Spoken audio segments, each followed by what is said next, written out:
স্পেনের দক্ষিণাঞ্চলে দ্রুতগতির ট্রেনের ভয়াবহ দুর্ঘটনার পরের দৃশ্য আকাশপথে ধরা পড়েছে। দুর্ঘটনায় নিহতের সংখ্যা ক্রমেই বাড়ছে, আরও বাড়তে পারে বলে আশঙ্কা করছে উদ্ধারকর্মীরা। স্প্যানিশ পুলিশ সোমবার জানিয়েছে, দেশটির দক্ষিণে রোববার রাতে সংঘটিত এক দ্রুতগতির ট্রেন দুর্ঘটনায় এখন পর্যন্ত অন্তত ৩৯ জন নিহত হয়েছেন। নিহতের সংখ্যা আরও বাড়তে পারে বলে আশঙ্কা করা হচ্ছে। দুর্ঘটনাস্থলে এখনও মৃতদেহ উদ্ধার ও উদ্ধার কাজ অব্যাহত রয়েছে। এদিকে রোববার সন্ধ্যা ৭টা ৪৫ এই দুর্ঘটনা ঘটে। মালাগা থেকে রাজধানী মাদ্রিদগামী প্রায় ৩০০ যাত্রী বহনকারী একটি দ্রুতগতির ট্রেন লাইনচ্যুত হয়। রেল অপারেটর আদিফ জানায়, মাদ্রিদ থেকে দক্ষিণ স্পেনের আরেক শহর হুয়েলভাগামী একটি ট্রেনের সঙ্গে সংঘর্ষের পর এই দুর্ঘটনা ঘটে এবং এখন পর্যন্ত উদ্ধার কাজ চলমান রয়েছে।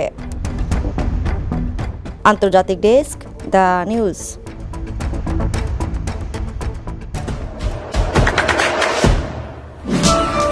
দেশে দেশে সবার সাথে দ্য নিউজ।